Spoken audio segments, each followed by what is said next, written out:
programs and policies don't just spring out of the ocean fully formed like Aphrodite. There's always a track record, a history, a path dependency. We've all seen the trend towards cash transfers over the last two decades. And this trend has been fostered by the fact that, economic theory, consumer sovereignty is the start of welfare theory, but now we have the improved technology, IT, to, not always, but, to handle transfer. There's extensive evidence on the impact of cash transfers, some of it done by colleagues at IFPRI. And there's also extensive evidence that you save 15–20% of the administrative costs of this type of program by using a cash transfer compared to food transfers. Again, some of the studies that come from IFPRI in conjunction with the World Food Program. But despite this, food transfers still exist, even in countries that have cash transfers. And one of the themes of this book is that reforms of these programs are often 2 steps towards cash and then 1 step back. That food and cash often coexist. And the book is about the process. The percentage of the world population that receive food transfers still exceed by far the numbers that receive cash transfers. In dollar terms, it's not quite the same, but this is just some illustration of it.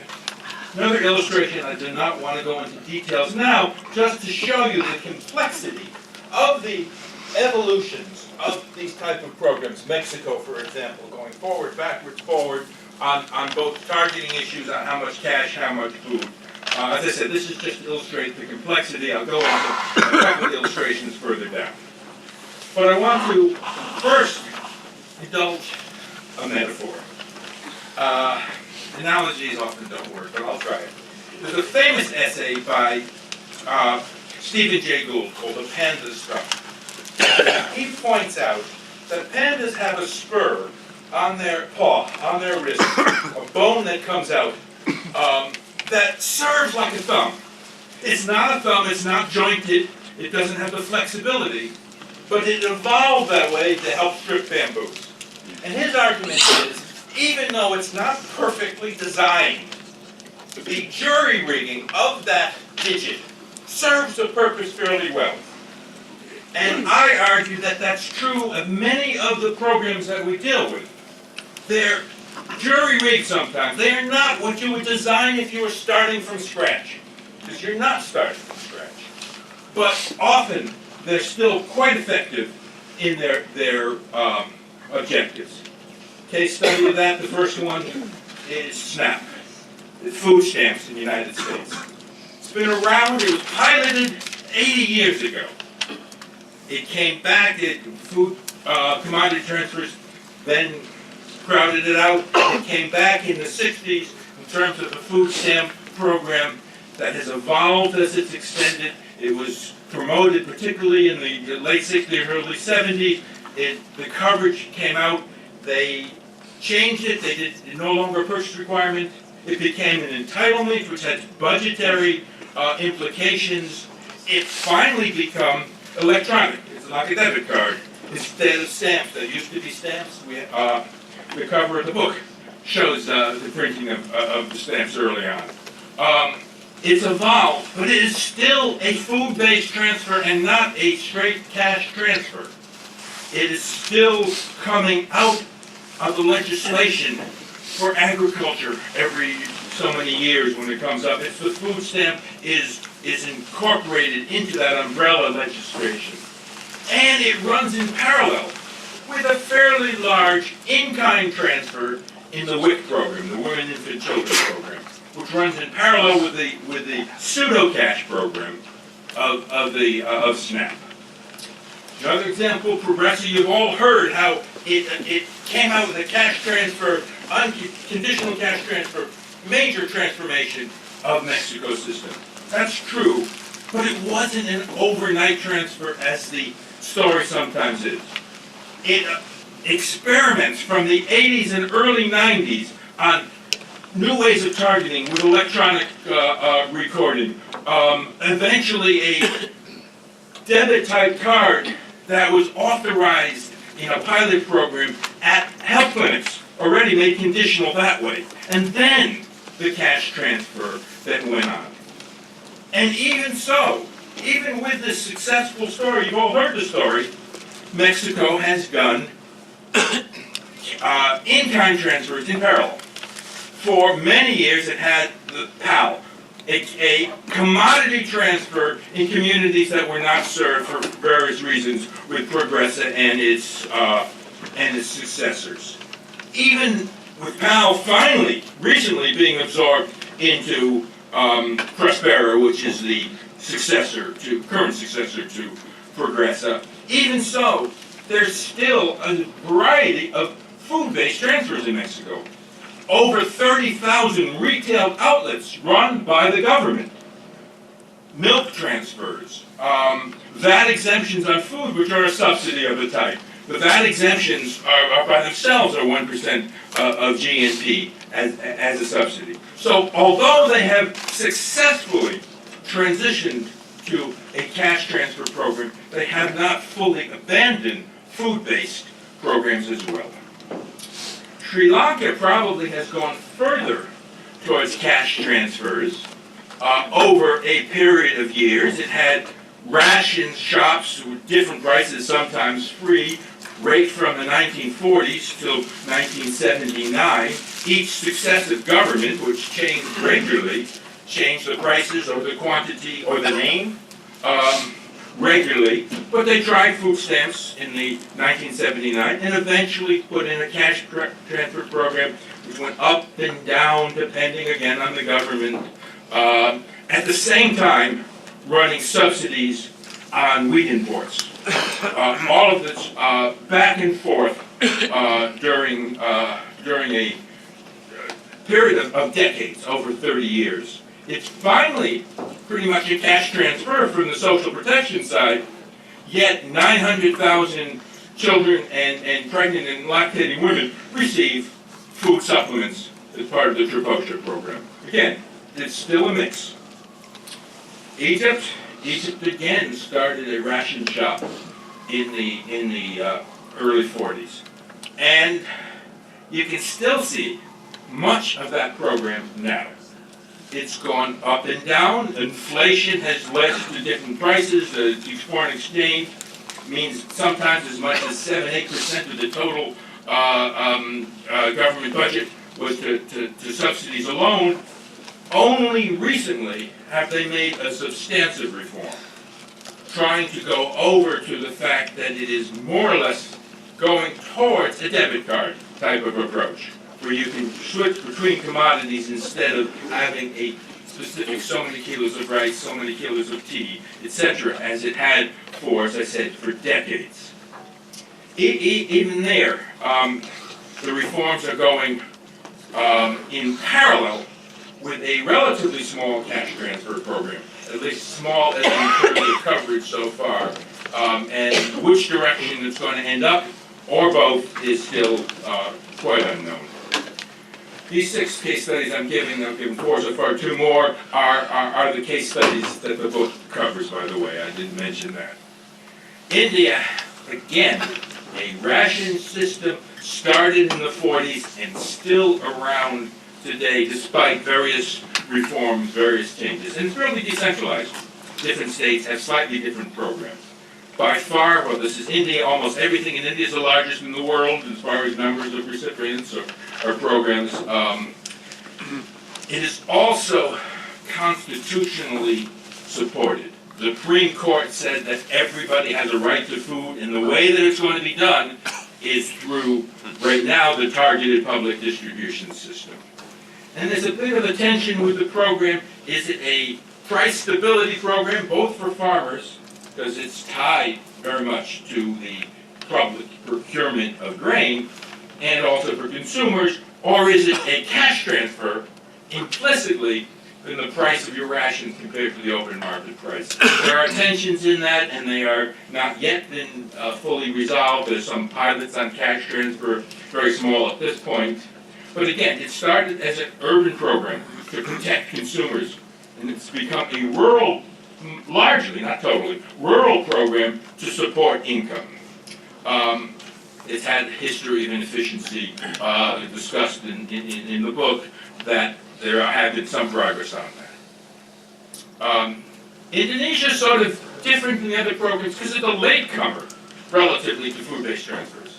It has a long history of trying to stabilize prices through import, open market operations, various wholesale level, storage level programs. But when the crisis came, the foreign exchange crisis in 1997, 98, when the devaluation by a few 100%, they had a very difficult time.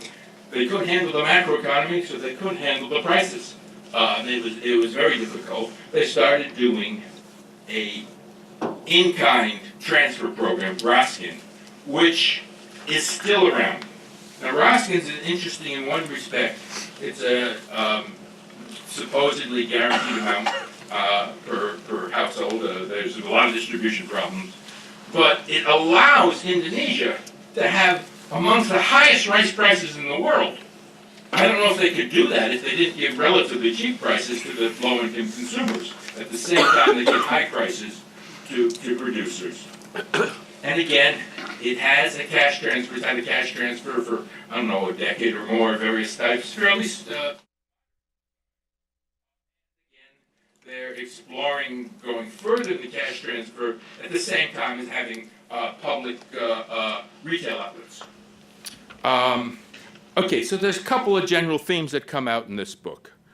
One is that many of the food policies that were around after the Second World War have changed as economies change. Standard story of agricultural transformation, highly rural-based economies are becoming urban-based economies, smaller share of GNP to agriculture. Where do you put your supports? Do you put your supports to agriculture? Do you put your supports to consumers? Governments have often done both. High producer prices, relatively high producer prices, low consumer prices. Somebody's got to put the wedge in the middle, the price wedge, either by a subsidy or by an in-kind transfer. That's been around not only in the 6 case studies we talk about, there are many others in the, Morocco's a good example, that have tried to balance between the urban and rural. As I've mentioned, India has a certain type of tension in the sense that it's almost required to have a public distribution system if they're going to procure millions of tons of grain in the northwest of the country. What are you going to do with those storage? Those things end up being tied, not by an optimal design, but by a form of jury rigging.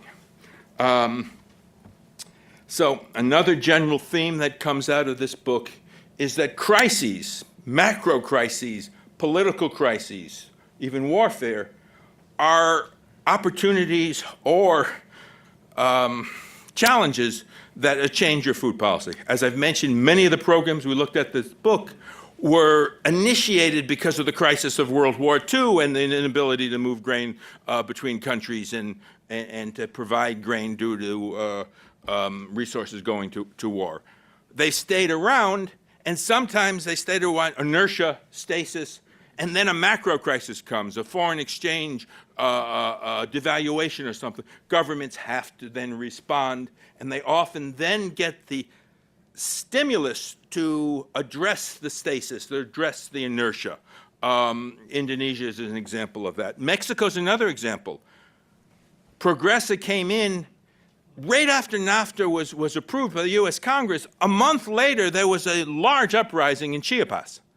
Again, there was those two crises are attributed to one of the causes, one of the spurs to changing the system a couple of years later, to be able to address the foreign exchange crisis, the change of producer prices that NAFTA caused. But of course, the stasis also means rent seeking. We have in all our case studies a number of examples of where ration shop owners or bakery owners who have evolved their own methods of dealing with these two-tier prices or whatever at the backdoor sales and all sorts of things, they resist change because they're making money off of the current system. So again, the crises help you put a counterweight to various groups who have a vested interest in keeping it as it is. We also talk in the book, democracy sometimes allows for change. Sri Lanka's change to food stamps came right after a major electoral sweep. That's happened more than in a few places. You have a mandate for change after an election. Jamaica did food stamps right after a major electoral sweep as well. At the same time, democracy also leads to clientism.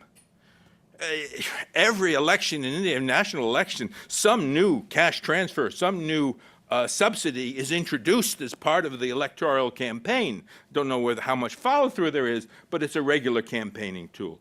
So it goes both ways on these issues. How much, if you use food, how much does it help nutrition? It turns out both cash transfers, conditional, unconditional, they change food purchases. We know that. They don't have the impact on nutrition we hoped they'd have. At least most of us hope they have.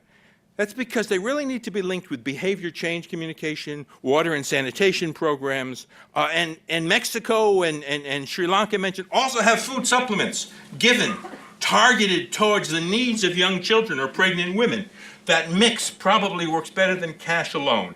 So although there are advantages for cash, there are some challenges too. The remaining challenges about targeting all these systems to try to be poverty targeted, they need that. There's administrative, whether cash or food, there's leakages of various types. Going over to various registries has helped in some cases, but there have also been leakages. Their nutrition agenda is untapped. Many in-kind transfers are not fortified with micronutrients. I don't understand why they don't do that. So anyhow, to conclude, there's a trend towards cash transfers, but as I said, it's not direct. There's still a balance between agricultural needs, many other needs, poverty reduction, price stability. They're quite different, improved nutrition. There's, none of these programs are designed from scratch as an optimal program. Finally, in conclusion, I have to remind you, this has been a large team effort with two co-editors, 19 chapter writers, and 40 reviewers or so forth. Their names are here, and at least some of them are here, I believe. Thank you.